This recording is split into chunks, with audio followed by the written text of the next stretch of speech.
Mr. Speaker, the president is offering us a $20 billion bailout to Argentina. Are you okay with that, given the debt and with the fact that we're in shutdown right now? I'm trying to get the details on that. I didn't talk about it with the president last night when I was there, and I'm not sure calling it a bailout is the right description. It's not a bailout? They're giving it I don't know anything about it yet. I've been really busy, as you probably noticed, but I'm waiting to get an update on it. Thanks. It's MAGA Mike Johnson having another meltdown. He's really busy, he says, you may have noticed, and he doesn't know any details about the United States of America giving Argentina not just a $20 billion bailout, but apparently in 24 hours, that number is now a $40 billion bailout to Argentina. So while 20 million Americans are on the verge of losing their health care, not just $20 billion to Argentina, $40 billion to Argentina. I guess that's America first. Now, MAGA Mike was having a meltdown all throughout this morning as the Trump government shutdown has really no end in sight. So MAGA Mike Johnson, who apparently says he's working so hard, he's asked a very basic question. How does it end? Do you maybe want to, I don't know, do what they taught in Schoolhouse Rocks in 5th grade, speak to the other side, maybe negotiate, or just like even have a conversation with the other political party, MAGA Mike, when you need their votes? That's kind of the way the American government system is supposed to work. Like you're supposed to talk to them and putting your hands over your mouth and ears and going blah, blah, blah, blah, blah. That's just not really the way, that's not the way mature, forget political parties. It's not the way mature adults handle things. So tell us, MAGA Mike, how does this end? Let's play it. And so many of you have asked all of us, how will it end? We have no idea. It's up to the Democrats, and they have to decide it. And judging by their outrageous behavior, the Democrats appear perfectly happy to keep the political theater going while real people suffer. Really, Mike? That's what you think is happening? Are you mad? Are you mad, MAGA Mike? Or are you happy, MAGA Mike? Mad, MAGA Mike? These are the pressing questions that Americans really want to know as their health care is being ripped away. Here, let's play it. I don't like being mad, Mike. I want to be happy, Mike. I want to be the happy warrior, but I am so upset about this. God bless America. We're done. Thanks. Yeah, very comprehensive. That's what Americans wanted to hear. But why are y'all on vacation, MAGA Mike? Can you explain that? Why'd you send all your Republicans just home? Shouldn't they be working? Here, play this clip. And that's why House Republicans made the responsible decision for our members to spend this week in their districts working for the people. They're helping their constituents. They're helping the American people navigate the mess that the Democrats have created.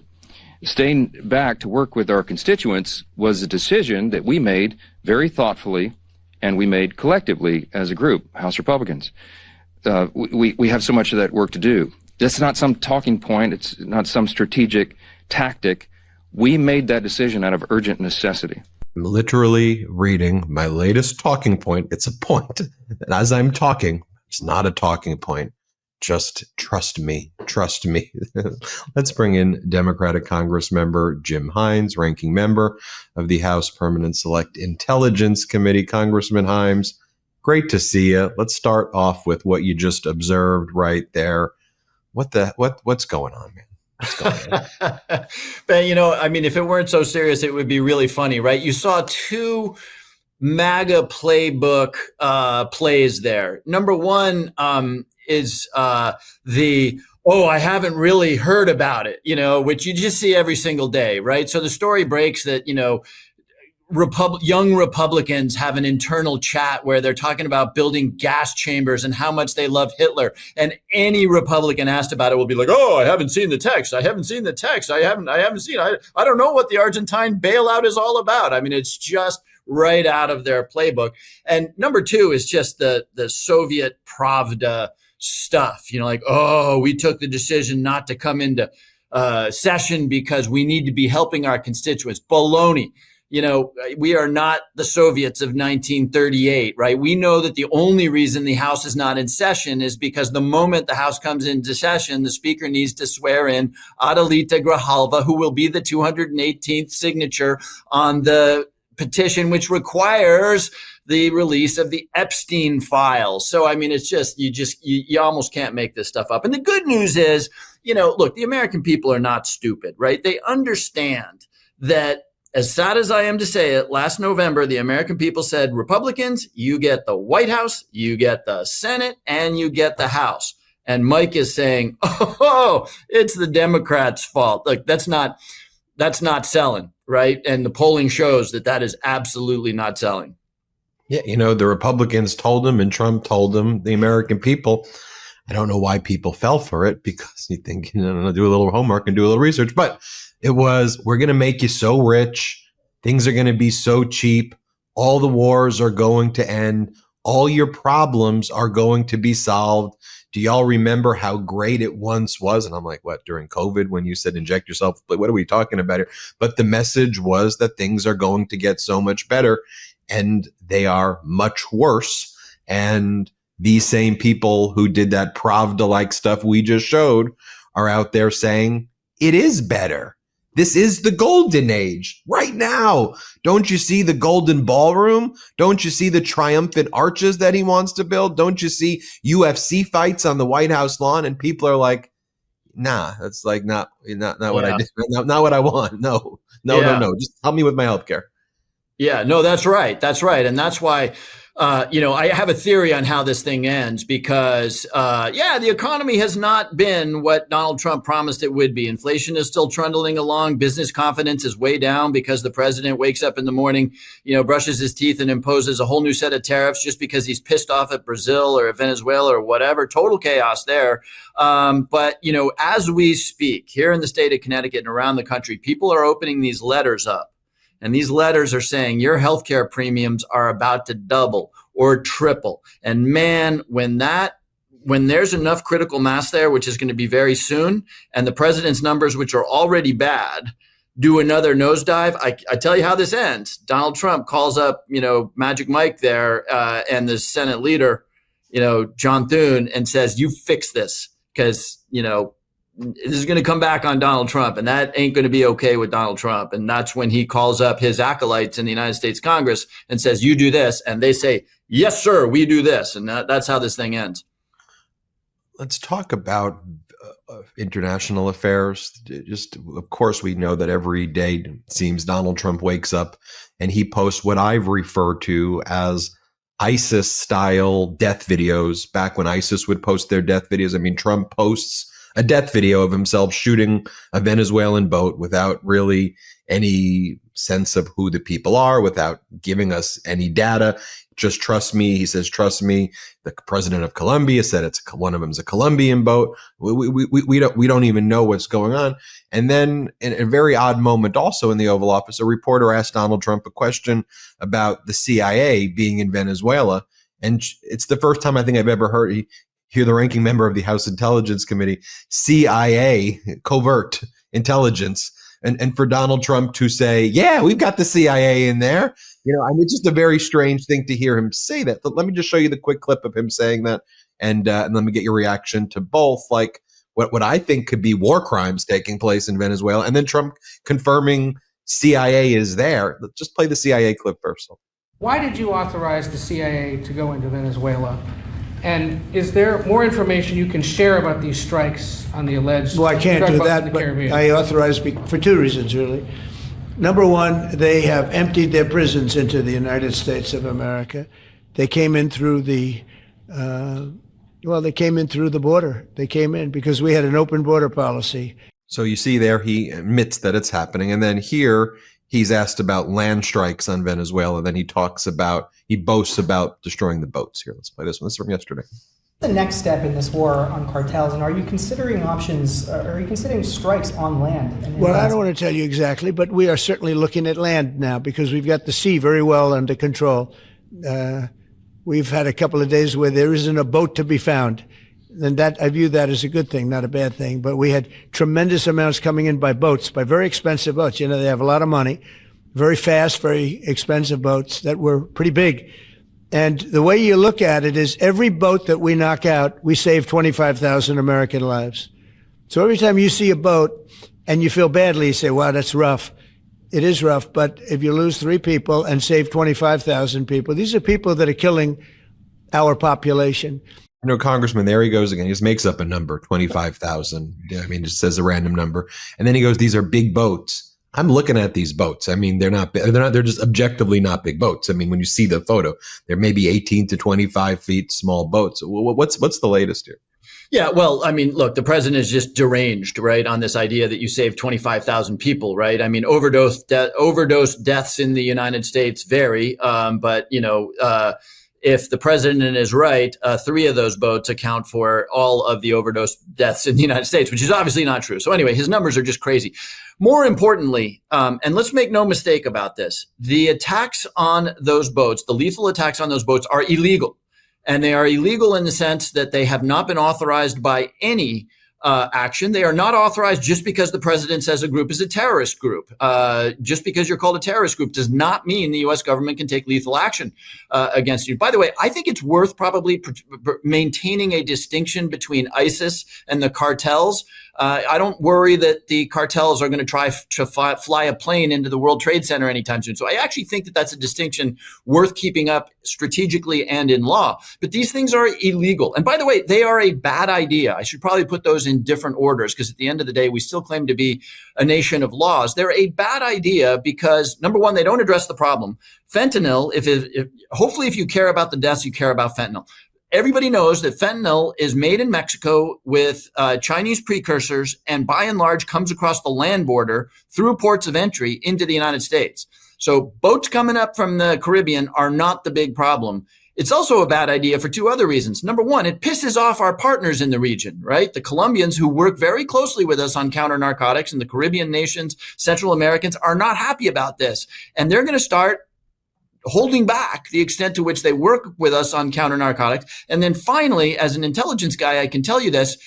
If you've got the capability to blow a boat out of the water, you've got the capability to interdict it, to arrest everyone on board, to interrogate them. And now you're finding out where it was going, where it came from, who the bosses are, who the distribution networks are. When you turn a bunch of people into a smoking wreck, you don't get any of that stuff. All you get is a bunch of testosterone-fueled White House aides pounded on their chest. Again, illegal. And I'm on my soapbox about this, Ben, because too many of my Republican colleagues are like, we should do more of this. We should do, it's so great to see it's Hollywood and stuff. Folks, we always regret that kind of thinking. When we put Japanese Americans into concentration camps in the United States in World War II, at the time that probably seemed like a good idea. Did not seem in retrospect like a good idea, right? The McCarthy era where we were ruining people, a senator from Wisconsin ruining people's careers. Well, they were communists. They deserve it. And in retrospect, those are the darkest moments in our history. And so I'm going to keep sounding the alarm on this because 10 years from now, this is going to turn out to be yet another assault on the rule of law. And by the way, a really bad way of stopping the flow of drugs into our country. Right, because as you say, your Republican colleagues say, we need more of this, or we're finally doing something. We're finally doing something. Oh my God. I mean, you need a gas mask for the amount of testosterone that sits in the air when these guys talk about this stuff. And then, I just want to always pull back and then say to them, what's the this? And if the this is what you say the this is, shouldn't we be able to have adult discussions and you provide the information? If these were really bad drug dealer, narco terrorists, or whatever you're saying they are, don't you think that we should do what we normally do on the Intelligence Committee?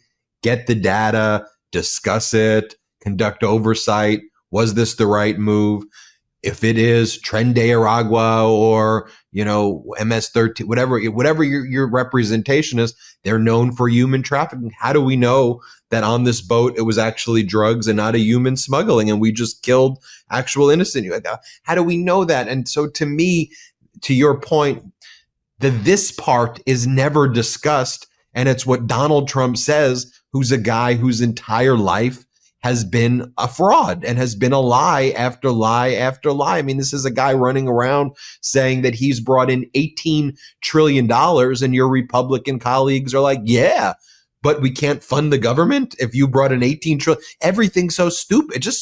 I just think Americans are looking at this and they wake up with this pit in their stomach. This is just stupid stuff. Like, why are we being like this? That's kind of my feeling. Yeah. I think a lot about this, Ben.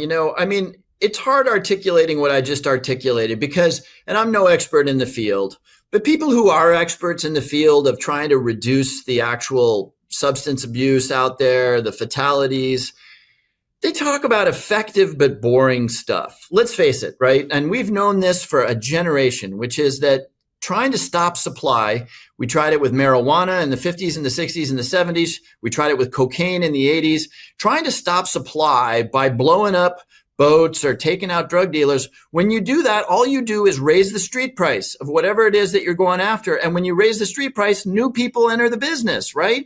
And so people who really understand this stuff get into really effective but really boring stuff like demand management. How do we educate Americans not to actually use this stuff, right? Well, there's no explosions. There's no boats going boom. There's no testosterone in the room when you are talking about, trying to reduce the number of Americans who get seduced into substance abuse. There's no joy in that. There's no testosterone. And look, when you've got this boys club, of guys who are a little insecure about their own manhood, controlling the most powerful elements of the United States government, you're always going to choose the big boom and the pink mist and the Arnold Schwarzenegger stuff over the effective ways of dealing with problems. Before we go, I want to talk about what's been going on in the Middle East, because our coverage here on the MeidasTouch network, I think, looks a lot different than a lot of the coverage that's out there. And I've taken a very sober, but I think honest view of it. Of course, I'm happy the hostages are returned, the same way I was happy when 83% of the hostages were returned over former President Biden. Of course, the idea of a ceasefire, if it holds, would be a fantastic thing.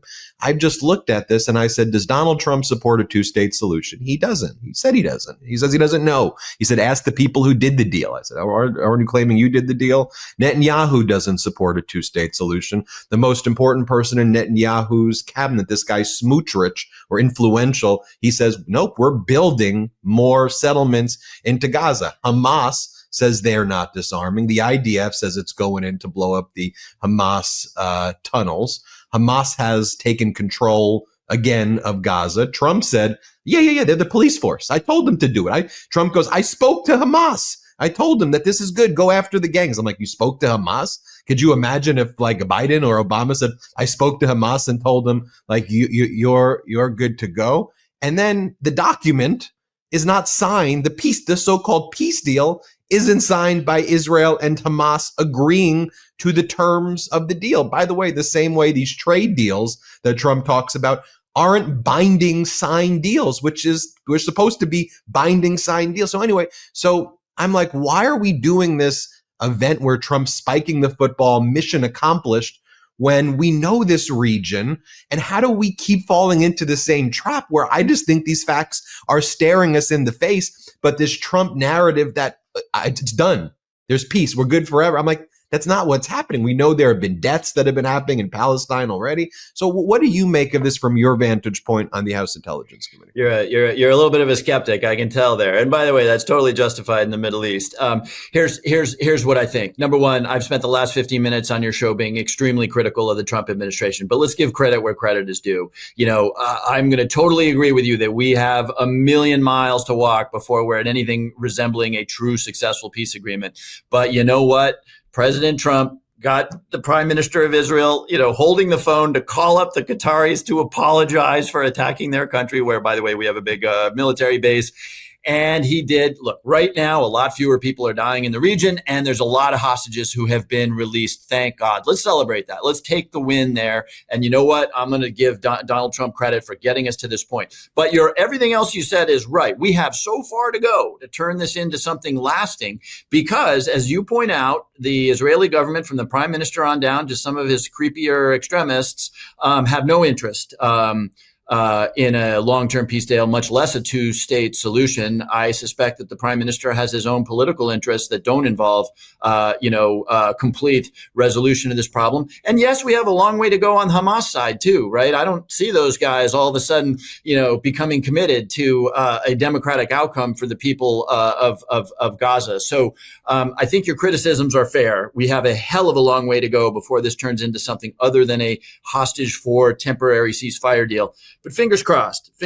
And look, here's again, having been real critical of this administration, I've watched Donald Trump for a long time now. His ego, which I think is pretty much him, is now tied up in the success of this, whatever you want to call it, peace deal, ceasefire deal. And so I bet that he is going to come down hard on either side that doesn't abide by its obligations. So I think that may be the one card that we have to play. And I hope against hope that he does that. And by the way, I hope that he does that with respect to Russia. What if Donald Trump says, holy smokes, I actually did play a role in at least a ceasefire in the Middle East. Maybe I can do the same in Ukraine. Again, this critic of this administration is going to say, please, sir, go do it. Go do it. Because, even if these wins are small, they are still wins. And now the question is, how do we turn it into something bigger? Well, we'll have you back. We'll see if that's what he does or if he gets distracted with the next shiny object and then just blames former President Biden or Obama for what's happening. But we'll see. We'll see. Hope springs eternal. Congressman Himes, we appreciate you as always. Thanks for having me. Thanks for the discussion. Everybody hit subscribe. Let's get to 6 million subscribers. Want to stay plugged in? Become a subscriber to our Substack at MeidasPlus.com. You'll get daily recaps from Ron Filipkowski, ad-free episodes of our podcast, and more exclusive content only available at MeidasPlus.com.